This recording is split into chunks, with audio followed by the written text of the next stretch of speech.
क्या हेडिंग लगाया बताना जरा, बताओ। Difference between molecularity and order of a reaction. ठीक है, मोलिकुलरिटी एक रिएक्शन की और एक रिएक्शन का ऑर्डर, यानी कि ऑर्डर ऑफ रिएक्शन और मोलिकुलरिटी ऑफ रिएक्शन, इनके बीच में डिफरेंस हम देखने वाले हैं। ठीक है, ओके। अब एक चीज जरा देख लो, सबसे पहले आपको मोलिकुलरिटी और ऑर्डर का कॉन्सेप्ट पता चल गया क्या, ये बताओ मुझे। तो मोलिकुलरिटी किनके लिए एप्लीकेबल है, एलिमेंट्री या कॉम्प्लेक्स? एलिमेंट्री। लेकिन ऑर्डर ऑफ रिएक्शन सबके लिए हो सकता है, क्योंकि order of reaction rate law से आ रहा है। बात को समझे आपने, order of reaction rate law से आ रहा है। मोलिकुलरिटी में तो हमारे चक्कर पड़ गया ना। जैसे मान लेते हैं ये आपके सामने एक कॉम्प्लेक्स रिएक्शन के दो स्टेप हैं, कौन से वाले, ये हमने अभी N2O5 लिया था ना, ये दो स्टेप है। अब कोई पूछे इस रिएक्शन की मोलिकुलरिटी क्या है, तो आप कैसे बताओगे भाई, स्टेप 1 में तो एक ही मोलिक्यूल है, स्टेप 2 में क्या है, बताना जरा, दो मॉलिक्यूल है। तो यू कैन नॉट से द मोलिकुलरिटी इज टू, वो यदि आप कहोगे तो वो गलत होगा, क्योंकि वो जो फर्स्ट स्टेप में एक ही मॉलिक्यूल है। और यदि आप मोलिकुलरिटी 1 बताओगे तो सेकंड स्टेप के साथ जस्टिफिकेशन नहीं होगा, वो उसमें मोलिकुलरिटी 2 है। इसलिए कॉम्प्लेक्स रिएक्शन का मोलिकुलरिटी होता ही नहीं है। Molecularity is not applicable to complex reaction, ठीक है, because complex reaction is the sequence of elementary reactions. तो मोलिकुलरिटी एलिमेंट्री रिएक्शन पे एप्लीकेबल है। ये दोनों एलिमेंट्री स्टेप्स हैं, एलिमेंट्री रिएक्शन है। आप इनको ये कह सकते हैं कि स्टेप 1 की मोलिकुलरिटी 1 है, स्टेप 2 की मोलिकुलरिटी 2 है, लेकिन ओवरऑल रिएक्शन की मोलिकुलरिटी आप डिफाइन नहीं कर सकते। लेकिन ओवरऑल रिएक्शन का ऑर्डर आप डिफाइन कर सकते हैं, because order comes from rate law, order never comes from the balance chemical equation, order comes from the rate law. और एलिमेंट्री रिएक्शन हो चाहे कॉम्प्लेक्स रिएक्शन हो, रेट लॉ सबका होता है।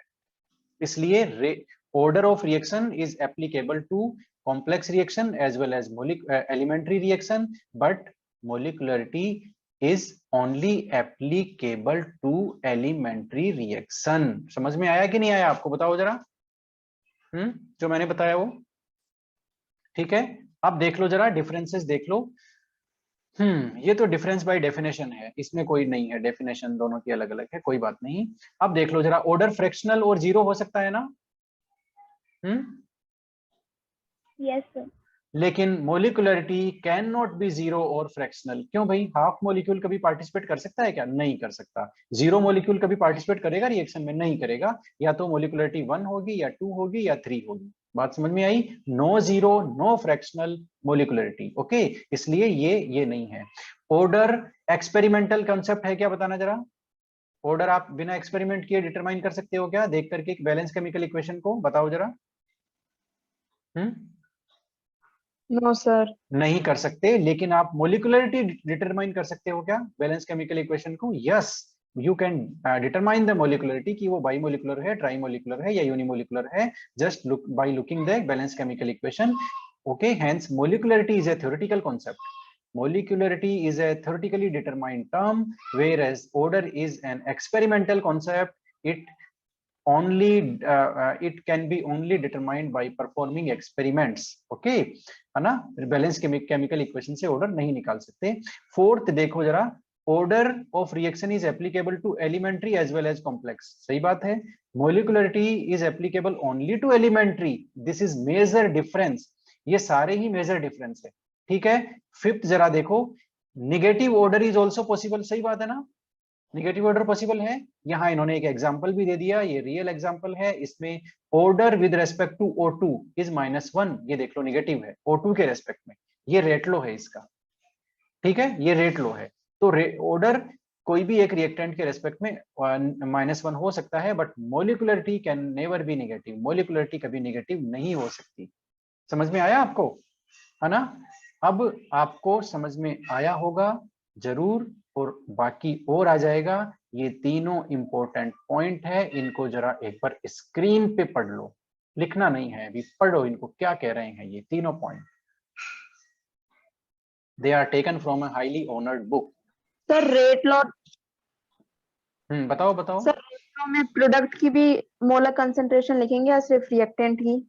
रेट लो एक पूरी कैलकुलेशन का रिजल्ट होता है, उसमें प्रोडक्ट की भी आ सकती है कंसंट्रेशन, रिएक्टेंट की भी आ सकती है, इंटरमीडिएट की भी आ सकती है, किसी की भी, इंटरमीडिएट की जनरली नहीं आती है, लेकिन प्रोडक्ट की वहां आ सकती है, कोई प्रॉब्लम नहीं है, वो एक कैलकुलेशन का रिजल्ट होता है, रेट वहां आ सकता है प्रोडक्ट, ठीक है।